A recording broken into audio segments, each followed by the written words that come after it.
Your attention, please. It's time for the final countdown. The show starts in 10, 9, 8, 7, 6, 5, 4, 3, 2, 1, go!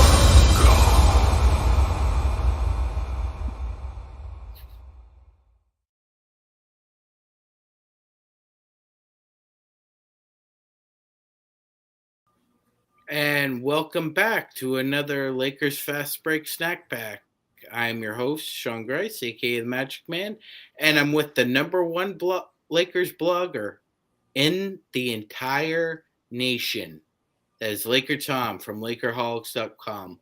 LakerTom, thank you for dropping by. I know you're a busy man, so you fit us into your schedule. Thank you very much, sir. No problem, Sean. Always appreciate talking with you.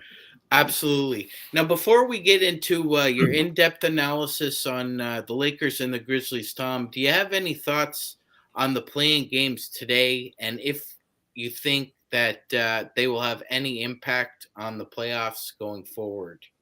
Probably not. I think each playing game has its own story, which is really pretty fabulous because it really gives those teams, the 9 and 10 teams, the opportunity to get a chance to, 2 bites at the apple to get in and make the playoffs and get the fan interest up and so forth. And so it's a type of situation that I think the 2 games so far have been just fabulous. All 4 games have been just terrific, and you can actually see as the focus went on 2 teams what their future looked like, and it was sort of like a little quickie snapshot of where your franchise was standing. As you looked at the situation, if you were, New Orleans really needs a guy who can play. Man, the best ability is availability. Really jumps out at you on Zion and that whole thing, and then you look at at the way that Atlanta played, and so forth, and these games, and the Lakers too. The way that they performed, and then also even just I give a lot of credit to Minnesota for the simple fact that missing 3 players like that, they came out and they played a hell of a game. Everybody sort of forgets that they really shot lights out, and it wasn't their stars. It was the role players that we had been warned about would carry that team. They really did a good job. So, the play-in tournament has totally revitalized the NBA, and it's really changed everything. You combine that with the fact that the odds of getting the superstar player for the top worst 4 teams are even now. There's no difference. Unless you get down to the 6th or 7th option, you might get a little bit of pick. So it's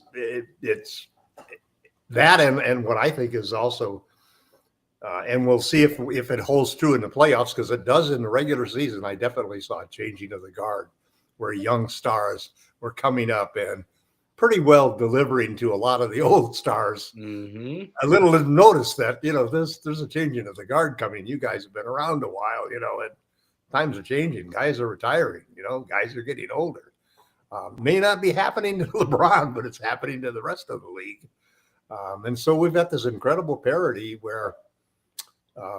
which is probably about to be destroyed by another expansion ban. And we'll have everybody lose a couple of depth players that they've worked for years building in order to stock an expansion couple of teams in order to bring in a whole bunch of new revenue for all of the guys who are in the club already. So the play-in has been terrific, and the way they've got it spaced out and so forth, this is still a show. There's still a lot of interest in the games tonight, and it's great that the Lakers have got this little break, and it just seems like it's going to be a huge boom for us. And I think that's one of the things that I think is a big benefit, that we've managed to win that first game. And seeding matters. We're in the right side of the bracket, and I think, against a team that we should be able to handle. And in fact, I'm actually surprised that the Lakers aren't strong favorites for the game. Yeah, Vegas put out odds, and LeBron's the underdog for the first time in his entire career in the first round, Tom. Yeah, that's kind of surprising to me. What do you make of that? Do you think it's just it isn't as if there aren't a lot of people coming out and saying, "Hey, man, the Lakers could be really dangerous in this situation." Yeah, because I don't think you can look at us as a traditional 43-win team. No, we're not a 7 seed, really. No, it doesn't have that feel at all. So maybe they're just going by what what their crunchers are telling them, rather than just a gut feeling. Because they like, I know people often think, Vegas wants one side to win over there. Vegas doesn't care who wins. Vegas wants Vegas to win. Yes. So they want as much betting on both sides. And I think maybe they're thinking, you know what? Maybe if we make them underdogs here, we can get a lot of. Expectation is that the odds are going to shift once the LA money comes in. Yes.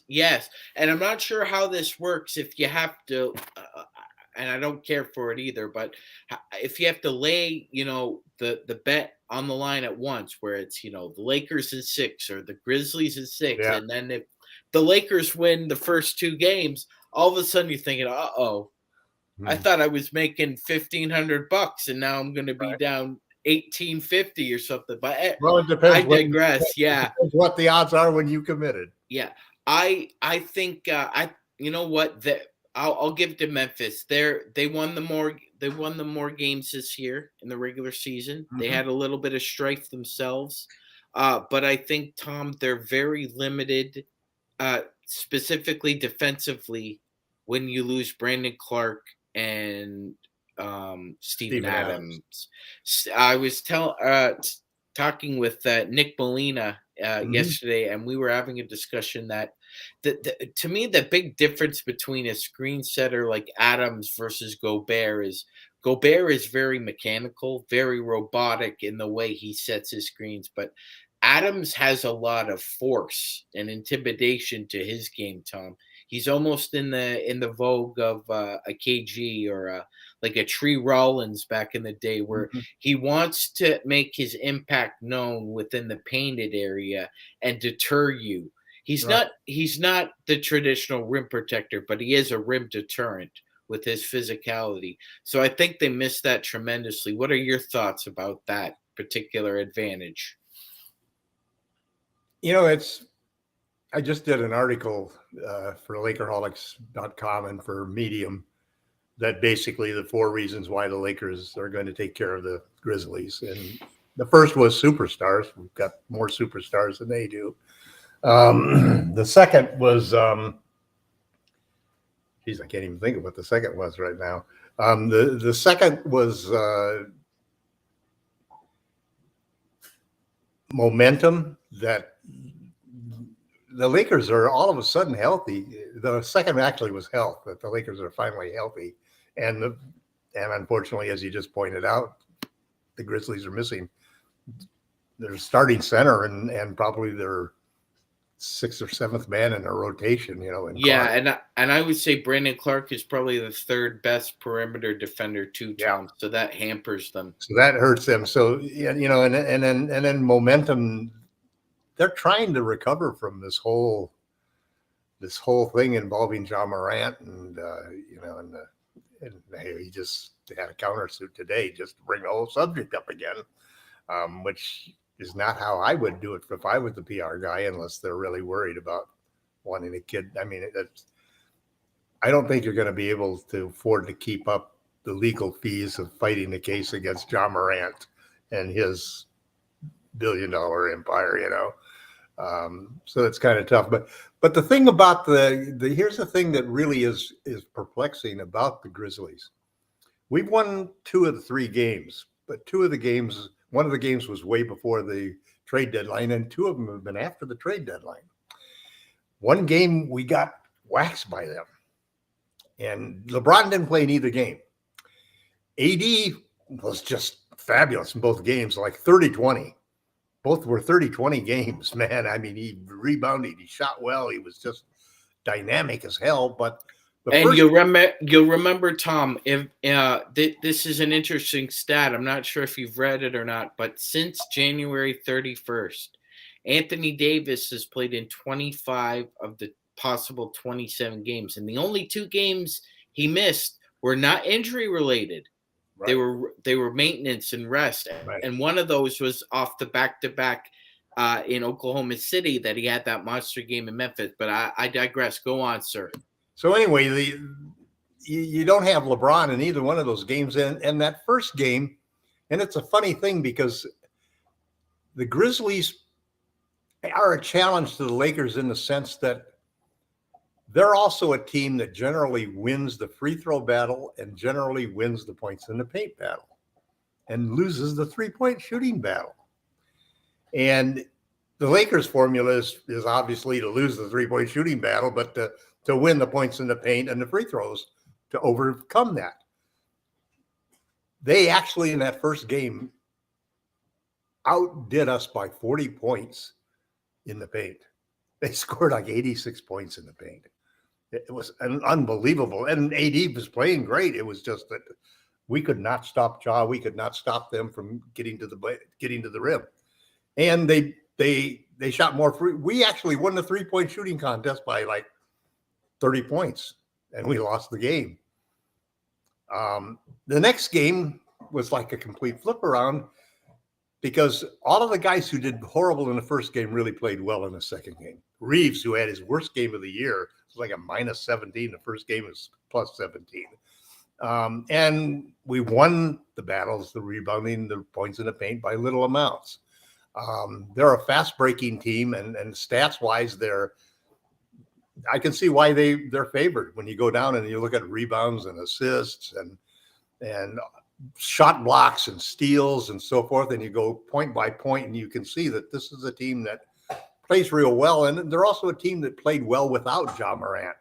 And a lot of that goes to Tyus Jones, who's probably the best backup point guard in the league. You know, he has some ridiculous 6 or 7 to 1 turnover to assist to turnover ratio.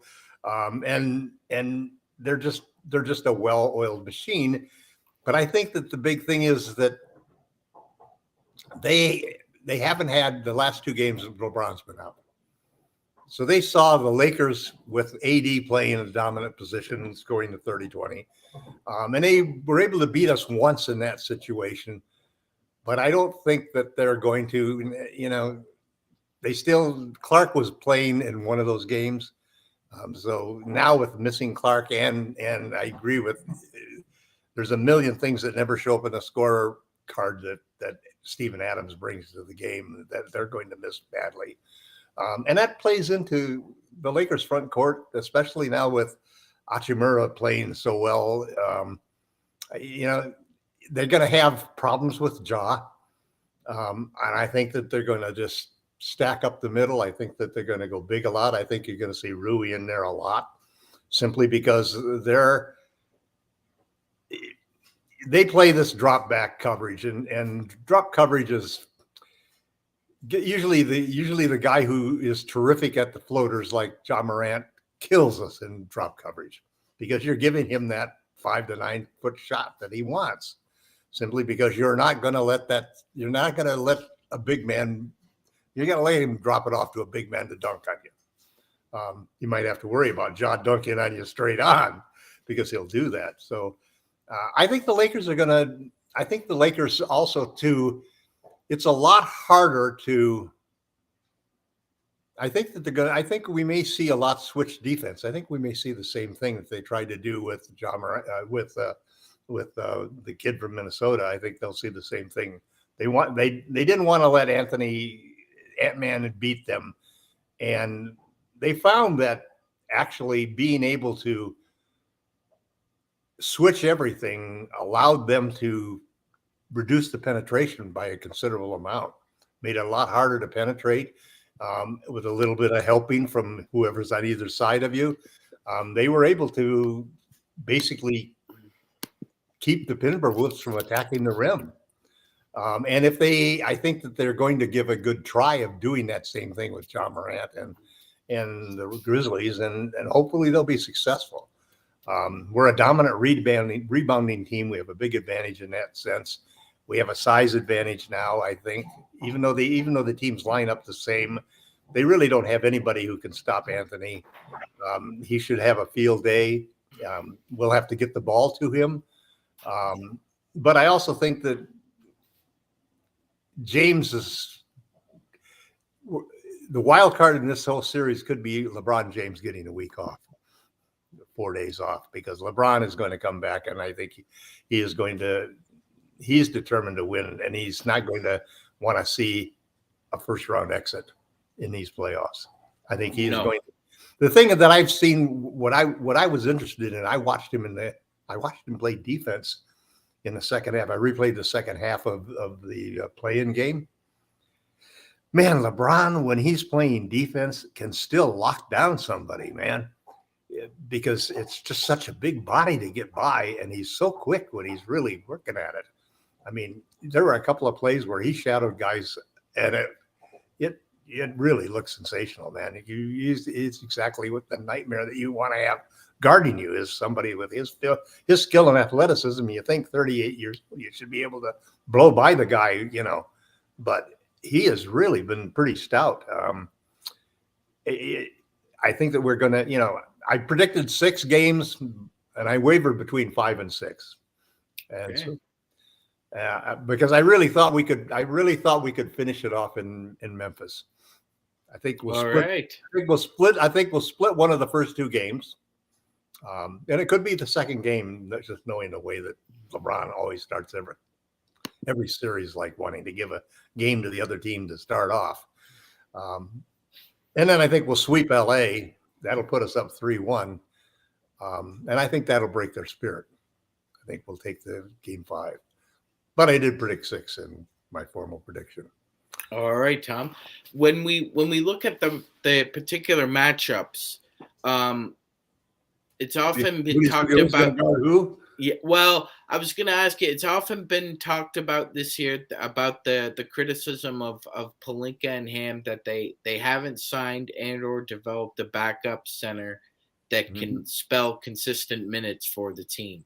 Now, Memphis is in a situation where they have to deal with that as well, Tom, because there was an equilibrium between the way Triple J plays aggressively offensively and the way Adams is an aggressive defender. They're missing that combination now, and they don't really have another big man who can go out 30 feet and they can trust to hit a big shot. So what would your starting lineups be? Like you said, Tyus Jones comes in as a very efficient guard. A lot of people have talked about, well, what if you inserted Dennis Schroeder into the starting lineup in this series? And I think that would be a mistake. I would rather counter Dennis with Tyus Jones. A lot of people have said, should Beasley start? Should Reeves start? Who would your starting 5 be? I don't think he's going to change his starting 5. And I think for good reason. As a coach, you really want to have stability. And if you don't have starting stability, then you don't have any stability because the guys on the bench don't know what's happening. I mean, if you're going to shift around, what are you going to say? You're going to start Hachimura because this team doesn't have a really quick wing, but they've got a big wing. So I think he's going to start the same people. And I think the way that things are going, we may end up seeing the closing. We may have seen Schroeder and Hachimura close of the game because of how well they've been playing. And just so it doesn't, I mean, everybody always says it doesn't matter who starts, it's who closes. Well, the players will tell you that that's BS because what matters is how many minutes do I get. That's what matters to every one of those players out there, unless you're LeBron James or Anthony Davis. The other guy, it's a fight for minutes, man, because your salary and everything that goes with it in your career depends on the minutes that you can win. Absolutely. And Tom, I would be very forceful and adamant with if I was LeBron and AD to guys like Austin Reeves and Vando, just go to the rim as hard as you can. Yep. Be aggressive. Like I It's think our it's game. It's our game. We have to win the free throw line by good points, and we because win by it's attacking. not just yeah, Tom. It's not just AD there's an onus on to help get Triple J in foul trouble. Austin Reeves is perfectly Yep. capable Yep. of And finishing that's his vulnerability. That's his Achilles heel. Get him in a and couple fouls, and it's going to be making him much less effective. Also, too, I wouldn't put AD on. I wouldn't. I would switch I would switch everything so that we can keep AD near the basket. would would you be comfortable having Vando on Triple J, even though there's a bit of a size difference? I mean, I would rather have Triple J out shooting threes as a volume shooter than moving around Tom and being a deterrent Well, defensively. from everything I read, they're going to start Reeves on. They're going to start Reeves on John. Yeah, I because read he's that good too. at going around screens and so forth, and he's pretty crafty too at being able to block shots from behind and not get those easy fouls because the guy stops and you run into him. I think he'll be able to corral him. That's why I think what we're going to see though is I think we're going to see. I don't want to get my guys lost in switches because the way that Ja gets into the paint is he gets a screen and you switch, or you don't switch rather. So you trail him. So you got Reeves trailing him. And that's exactly what Ja wants because now he's got the center. He's got AD in a pickle because AD has to either step forward to prevent him from doing the floater or he's going to get a pass to the guy underneath the dunker spot. So I think that we switch those plays to make it harder for him to penetrate and that we constantly do the second switches, which is what Golden State has always done so well, is after you've made that first switch and you got a mismatch in somewhere else, you switch that one so that you get a big man back onto the big and you don't run into that situation. So I think we'll see a lot of that. I think we'll see some double teaming of him, just like we did with, I think you see when, like if they pick with a big a lot of times, I think that we'll see a double team on him with AD also, along with the guard trying to stop Ja from force the ball out of his hands. I think we'll see that.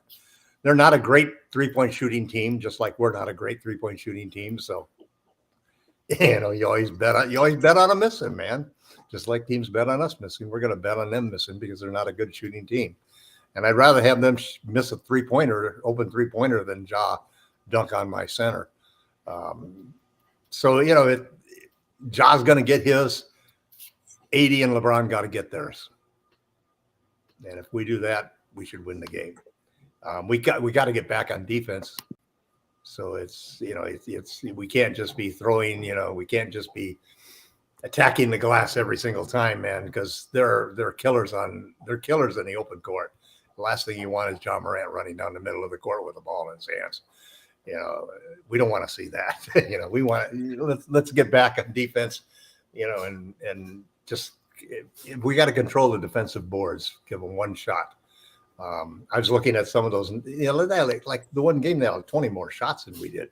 The rebounding was about the same, but they had 20 more shots. Yeah, their bread and butter is getting up and down in transition, right. and they had 40 points off of our turnovers in that first game where they scored 84 points in the paint. Well, people always forget that 84 points in the paint also mean when that includes your fast break points, because they're in the paint too. So you get all those fast break points, 40 points, and that just killed us in that first game.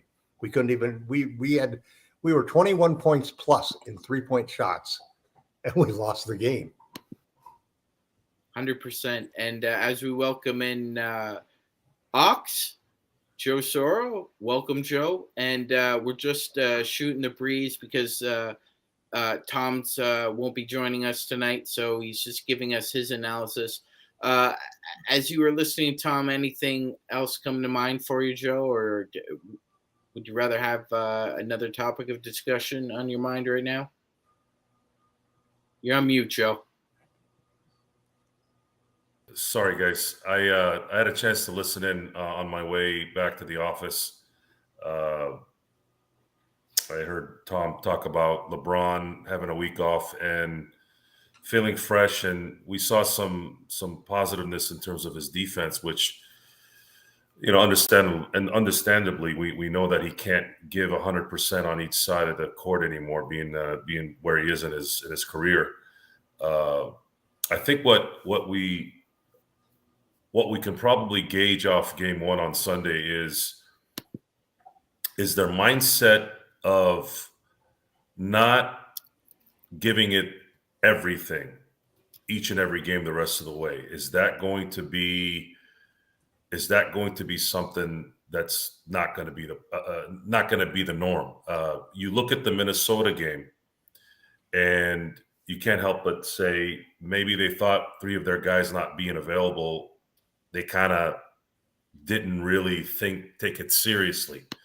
I know that sounds weird. You would think that they wouldn't be in that mode in a play-in, but what I'm going to get out of game one is I'm going to see if they play like that in game one against Memphis on the road, then it's probably who they are. And their focus is just not 100% for 48 minutes. Because it's mind-boggling to me. That wasn't the first time they've come back from 18 points. They've come back from large leads all year, and we've said that this is a epidemic in the NBA now, where teams that are up 15, 20 points are blowing games. Matter of fact, a lot of those games they end up losing by 15 points. It's so turned around so quick. So that's kind of really what I want to get out of this. I mean, we can discuss matchups. We can discuss why Ja Morant is the best player in this series for a lot of people. I know there was some famous guys on TV today talking about that they trust Ja Morant more than they trust Anthony Davis, which is absolutely comical and makes me kind of giggle that a guy that had certain decisions that he made this year. He won a first-round series last year, man. True. That's his only playoff series. True. And I think because those who choose to say that the 2020 season was a mirage because of the circumstances. I've watched a lot of basketball in my time. I know Tom has. Sean, same. Gerald, everyone. A lot of you guys that are listening and watching. It didn't feel like a bubble run. Those games felt real. And I want you guys to pay attention to this for those of you who still get, as Lakers fans, the Disney championship or the Mickey Mouse championship, okay? I guarantee you 100% if one of those slapnuts team won the championship that year, they would be sitting there looking at that banner going, my team was the champion. And if anyone, I'm talking anyone tells you not, they are lying scums. They are liars. So don't give me that BS. That was not, it's just I have seen lackluster basketball in my time, and we all have. That series, that whole area was not won. So let's get that out of the way a little bit, guys. Stop going crazy. Okay. Anthony Davis, up until game 3 of the finals, was essentially the MVP of the playoff run. The guy was a freaking destruction on everyone around him. The last 4 games, whatever happened, LeBron ended up doing some good things there, and he ended up winning the MVP. You could have said Anthony Davis was the MVP for sure in the Western Conference Finals. We don't have that award just came out this last year. He would have been the Western Conference MVP for sure, right? So let's not get crazy on the John Morant. What's going to happen this year? That's what's going to happen this year. We're going to find out if the Lakers are going to be focused for 48 minutes, which has been their problem all year, and stop telling me John Morant is more trusted than Anthony Davis in a playoff series. Come on, let's not get crazy here. Yeah, so that's kind of my thing on that. The matter is, the Lakers are what we've seen, and it's not that they don't care. It's not that they don't understand the importance of every single play and such. It's that they've only played together for a few games. Starters, 7 games. This would be the 8th game.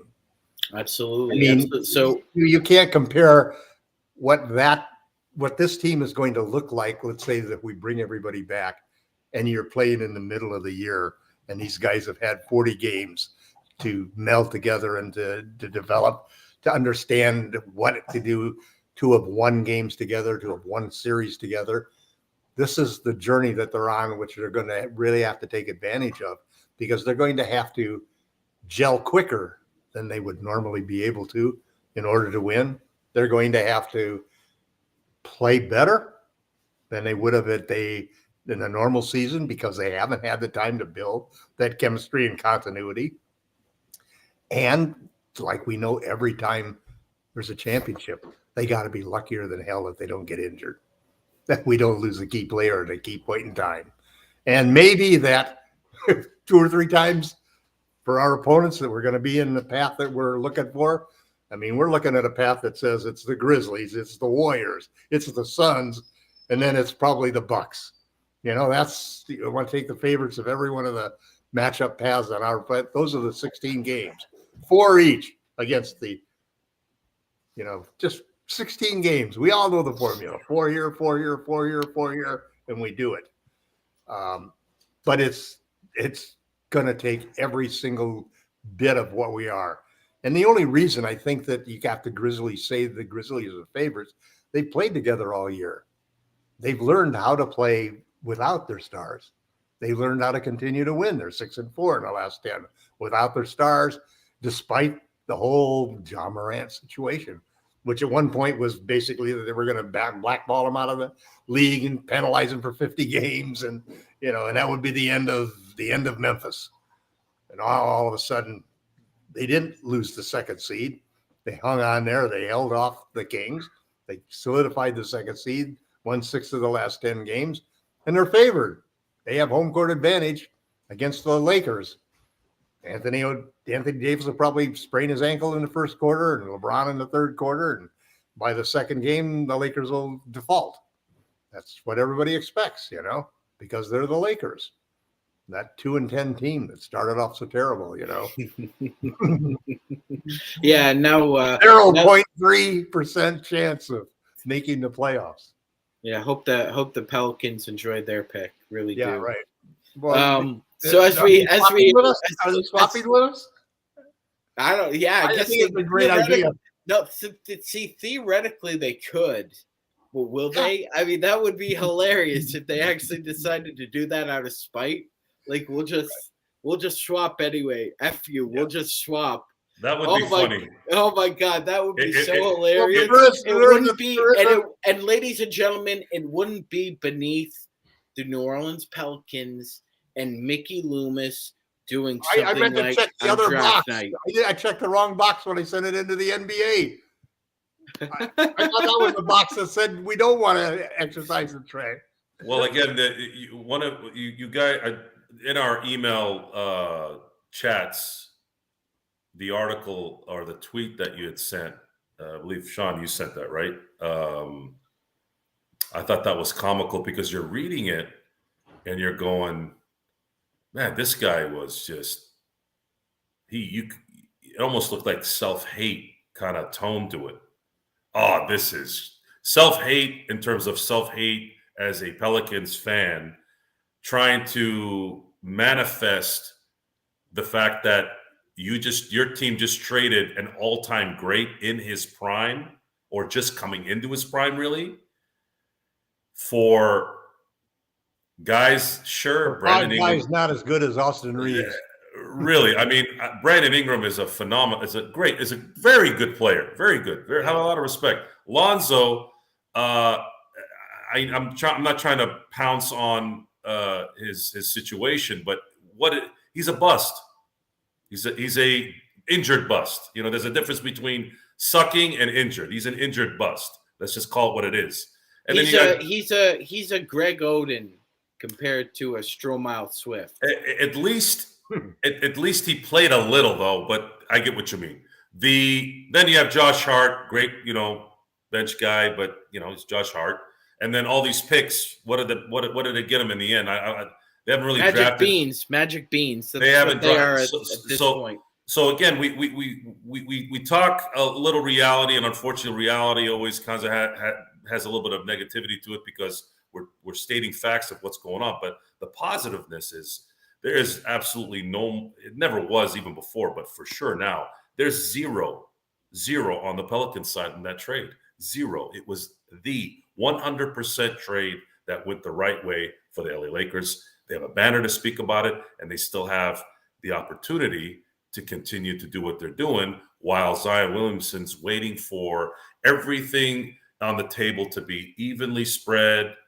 His coat hangers. Zion wasn't part of the trade, but because they had the pick, because they knew they had the pick, I still say that they were willing to make the trade. We've had some discussions about the what ifs of things. I think that discussion is always fun because most people talk about the same old lame played out like who's the greatest ever of whatever, right?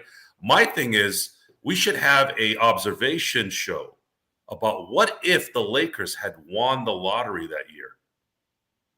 That would be a really good discussion. Down the road. I mean, you make a really good point though, Joe. I mean, at least in the Powell trade, the Grizzlies got Marc Gasol eventually, and they developed him into a Hall of Fame player. And the Bucks got Junior Bridgman. But yeah, you're right. It's like the Pelicans are left empty-handed. Wendy's tycoon. He's a Wendy's tycoon. Yeah, he's made a lot of money. Good for Mr. Bridgman. Yeah. But it's like the New Orleans Pelicans are at the soup kitchen, Joe, from the Lakers trade. Like, please, can I have another? It's still Milwaukee. Please, sir, can I have another? Milwaukee, again, at the end of the day, guys, winning is all that matters, and winning championships is the only way to solidify a trade in a lot of ways. I know it's unfair unless both teams don't win, but looking at Junior Bridgman and fillers for Kareem, come on. I mean, there's no discussion there. We already 5 championships later, right? Then you have Marc Gasol for Pau Gasol and a bunch of fillers, right? And some draft picks.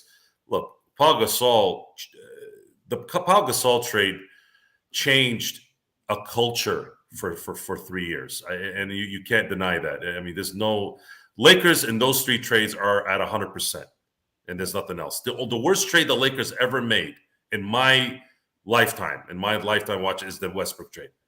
And it's over, but it really left a lot of it killed about a year and a half of it could be 2 years now. It killed a year and a half of the team. But I guess if you look at it from balancing everything out, hey, you know what? We were due one bad one, I guess. If it saves us from Kyrie, maybe it was worth it. I'm hoping. Eduardo, go ahead, Joe. Go ahead. I was going to say part of the hope, as Gerald loves to say, hope, and apologize for everything, of course, is we need D'Angelo Russell to show that he needs that $30 million. Well, if you need it, D'Angelo, can you please hit the open shots? You're usually good at doing that. We need you. Maybe this last one was an off game. Cool, it happens. But please, because Schroeder covered for what D'Lo should have done. So that's good as a team thing. But D'Lo, we need you, dude. I'd like to have you and Schroeder doing your thing at the same time. At that point, this is not a problem. So if we can get D'Lo to do what he does well when he does it well, we're not going to have to worry about this Kyrie thing. But Tom, if D'Lo bombs, they're gonna look at that. And that's going to be but scary. I don't see any reason. I mean, I'm sure not going to lose confidence in a player because of one bad game, and D'Lo, other than that game, has really performed exactly like we wanted him to perform, And I also think that there's a leadership aspect to D'Lo that is something that's missing on the Lakers, and it's a player basically who's got a little swagger, that's not a superstar, and yet is willing to take those big shots when you need to take a big shot, and generally make those big shots make the big pass, make the right play, but not go wild like Russ would, in a situation. And so I think D'Angelo's a perfect fit for the situation with the Lakers. I've always been an advocate of 2 superstars and 2 stars rather than 3 superstars. The flexibility you get by breaking that 3rd star into 2 guys that can usually play their normal percentage of the time, and have the normal responsibilities, but it can fill up a much bigger set of things that they can do. Well, history backs that up too, Tom. And a lot of it is semantics too. Where do you draw the line between the 3rd star? Maybe Reeves is a 3rd star, or D'Lo's a 3rd star, and Reeves is a 4th star. But the whole point being that splitting hairs there. Yeah. They're both complementary, and like you were saying, history backs up what you're saying with D'Lo. He's right. 8th all time in NBA history in 3-pointers made. Right. Average. And that's exactly what we need. That's more than Dale Ellis. That's more than Del Curry. And I love the fact that more he's than 6'5". He still makes a good defensive play here and there. He has a good effort on things. He's got a 6'10" wingspan. The Lakers basically, when they got 4 guys out there, but all 4 of them are able to dish the ball and so forth, and all 4 of them can switch on defense. That's the one really nice part about this whole situation. I'd like to see, that's the main thing I'm waiting to see is, can the switching do the same thing to prevent Ja Morant from attacking the rim that it did to prevent Anthony Edwards from getting to the rim? Because it did a great job preventing Edwards. Ant-Man never got to the rim. And the few times he did, there was always players there with size and athleticism to contend the shot. And a lot of it is, every time that you see great defensive efforts like we saw in the 4th quarter by that Laker team, I mean, if you take away those 3 free throws at the end of the game, they would have been held to 9 points for the 4th quarter. 9 points in the 4th quarter of the most important game of the year for them. And they went through a period of like 8 minutes where they didn't take a shot from closer than 22 feet because we basically forced them to just have to shoot from outside. They could not attack and could not drive to the lane. I mean, whether it was Cat or whether it was Ant-Man, they just basically were prevented from attacking the lane. So it seems to me that, and this is something that I've always complained about with the Lakers coaches, man, when you see a great game plan and really worked against somebody, okay, yeah, it's a game plan. I know it's for a specific team, but that game plan sure looks like the right game plan for the next team you're playing. I'd like to see the same way of going after it, Okay, so it solves that whole problem of the last thing you want to do is to be on Morant's rear end while he's got control of the key. I just don't want to see us trailing him. We got to switch on those. Yeah, well, we hope, to use Joe's word there, we hope that Darvin Ham really relies on more of his. I think, to be quite honest, I don't think Darvin Ham can outcoach Taylor Jenkins. I think he's going to need LeBron and AD and the rest of the guys to help him outcoach himself. But Tom, your pick was the Lakers in 5. You think they're pretty much just going to roll over them, sans for a game or two? I think the first 2 games are going to be very close games. All right. Now, we'll one of the first 2 games. So before we'll sweep LA. All right. And then I have 2 predictions. Either they hung on and win the game in Memphis, game 5, and we're forced to go back to LA and finish them off in 6. Or we actually win that game 5 in Memphis with a great comeback. Okay, so as we move on to your playoff predictions, this one's pretty apt. So you have us advancing. Who do you have us playing? Who wins between the Warriors and the Kings? Warriors in 5. All right. Now you said you didn't see any resistance from the Thunder or the Wolves to the Nuggets. So you have them advancing, obviously. Yep. Who do you have them playing, Tom? The Clippers or the Suns? I have them playing the Suns. I was pushing for the Clippers, but I lost faith in the Clippers. As everybody does, including It'll be the Suns. themselves. All right. Now, as we switch over to the Eastern Conference, I'm sure you have both Milwaukee and Boston advancing, so we don't need to take up much oxygen with those two. How about the Nets and the Sixers, Tom? The Nets have, I would say, they have the best depth in the NBA. They're just missing a star. Do you think they can put up any fight against the Sixers, Tom? No. Okay. I think Embiid is going to be brutal the rest of the way. Oops. Sean, we lost you. Or either that, since two of us are still here, that we probably did lose Sean. That's okay. He'll be back.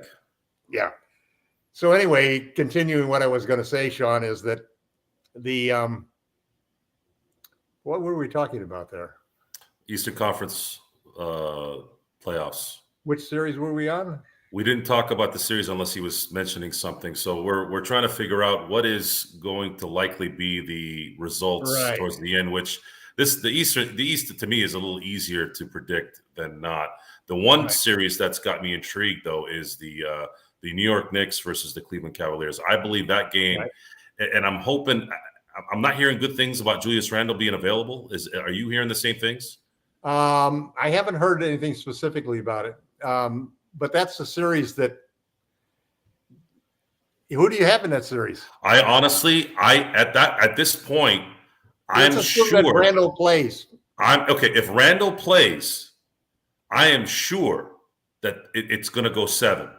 And then at that point, it's a pick 'em. And I'll just say, because the Knicks are going to be playing in New York and they'll have the home court, I'll pick the Knicks, which will be kind of good for the East. So you have, for sure, Philly, Boston, and Milwaukee are going to advance. And then you'll have the Knicks there in the second round, and they'll probably get pounced by the Bucks. But I think that's kind of a good Final Four in the East and very reasonable. Yeah, I'm pretty much there. I'm pretty much there with you, too. I actually think the Knicks will pull through, assuming that Randle is there and can play as well as he's played this year. Yes. Yeah, they just have more heart, it seems to me. And I still worry about those small, the real small Cavaliers backcourt. Man, they got no size in the backcourt, so they're totally relying upon their front court to defend. I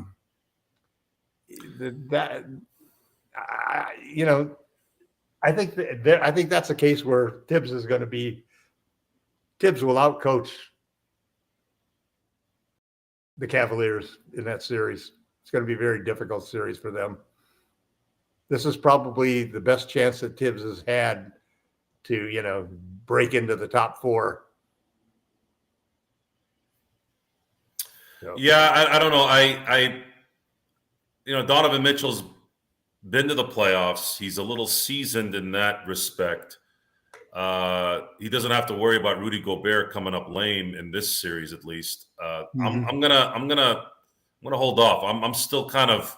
That's the only series in that first round in the East where I'm going to be watching that one probably regularly, because I just think we're going to see a lot of young guys that probably kind of open the door for themselves a little bit. Now, Donovan Mitchell is the best player between the two teams in terms of skill set and all that.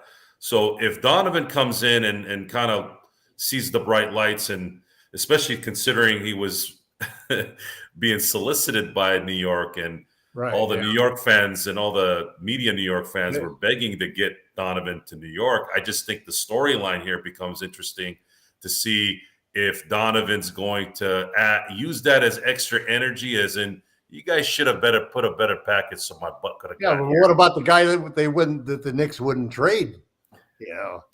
That was you know how these guys are. So the guys that get offended, right? I think a lot of that is just fodder. It's just them pumping themselves up, right? But the question is always, I want to be respected. Like a quarterback. Let's just say, I'm not going